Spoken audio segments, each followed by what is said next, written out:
स्वागत है आप सभी का आज के इस वीडियो में। और आज हम बात करने वाले हैं डोमेन एंड होस्टिंग के बारे में। जैसा कि हम सभी जानते हैं कि हमारा भी डोमेन बनेगा, तो इसके बारे में जानकारी भी होना हमें बहुत जरूरी है। अगर हम कोई ऑनलाइन बिजनेस स्टार्ट करते हैं और अगर उसको हम ऑनलाइन तरीके से थ्रू वेबसाइट ग्रो करना चाहते हैं, तो वेबसाइट क्रिएट करने के लिए, वेबसाइट को डिजाइन करने के लिए सबसे पहली जो हमारी प्रायोरिटी होती है, सबसे पहला जो स्टेज होता है वो होता है डोमेन एंड होस्टिंग को परचेज करना। डोमेन एंड होस्टिंग को परचेज करने के बाद हम वेबसाइट को डिजाइन करते हैं, यानी कि वेब डिजाइन करते हैं। उसके बाद हम अपना ऑनलाइन वर्क स्टार्ट कर सकते हैं। सो डोमेन एंड होस्टिंग को रियल एस्टेट के प्रॉपर्टी के एग्जांपल से मैं आपको एक सिंपल भाषा में एक्सप्लेन करता हूं। फॉर एग्जांपल, आपने किसी से एक प्लॉट खरीदा, अब उस प्लॉट पर आप कंस्ट्रक्शन करना चाहते हो, बिल्डिंग बनाना चाहते हो, दुकान बनाना चाहते हो, बगीचा लगाना चाहते हो, जो मर्जी आपकी वो करना चाहते हो। तो सबसे पहले आप क्या करते हो, आप सरकार के पास जाते हो, अपने एड्रेस को रजिस्टर करवाते हो, यानी कि अपना प्लॉट रजिस्टर करवाते हो। नंबर 64 सेक्टर 62 नोएडा, ये आपका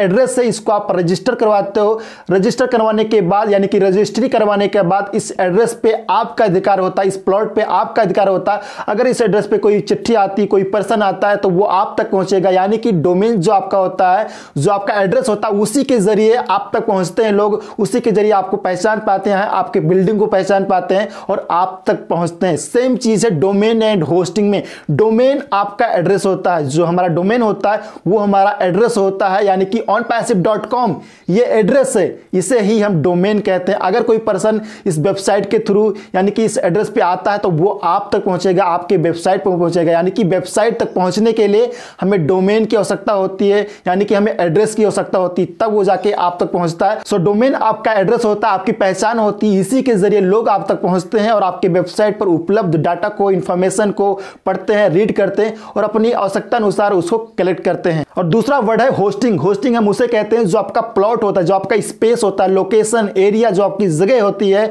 उसे हम होस्टिंग बोलते हैं। उस पर हम जिस प्रकार से बनाना चाहें, जिस प्रकार से हम ग्राफिक्स लगाना चाहें, डिजाइन करना चाहें, फोटोज वीडियोज अपलोड करना चाहें, टेक्स्ट लिखना चाहें, इंफॉर्मेशन जो भी हम फिल करना चाहें, उसे हम फिल कर सकते हैं, क्योंकि उस वेबसाइट पर, उस एड्रेस पे, उस डोमेन पे हमारा अधिकार है। वहां पे जिस प्रकार से हम बनाना चाहें बना सकते हैं। यानी कि जब हम किसी वेबसाइट को ओपन करते हैं, तो ओपन करने के बाद हमारे सामने जो खुल के आता है, यानी कि हमारे सामने जो इंफॉर्मेशन दिखाई देता है, design, graphics, text, videos, photos, उन सभी को हम होस्टिंग बोलते हैं। और डोमेन एंड होस्टिंग को आप चाहें तो एक ही कंपनी से बाय कर सकते हैं, या फिर आप डोमेन किसी अलग कंपनी से बाय कर लें और होस्टिंग किसी और कंपनी से बाय कर लें। इसके लिए आपको सब्सक्रिप्शन फीस भी पे करना होता है। आप चाहे तो मंथली पे कर सकते हैं या फिर आप एनुअली पे कर सकते हैं। और सब्सक्रिप्शन इसलिए पे करते हैं ताकि आपके वेबसाइट पे जो इंफॉर्मेशन है, आपके वेबसाइट पे जो फोटोज है, वीडियोज है, वो सर्वर पे उपलब्ध रहे, यानी कि स्टोर रहे। इसलिए हम वेब होस्टिंग प्रोवाइडर कंपनी को हम सब्सक्रिप्शन फीस पे करते हैं ताकि वो हमारा इंफॉर्मेशन स्टोर रखे सर्वर पर। और डोमेन के कई सारे एक्सटेंशन होते हैं और इन सभी एक्सटेंशन के अलग अलग अथॉरिटीज होती हैं। For example .in,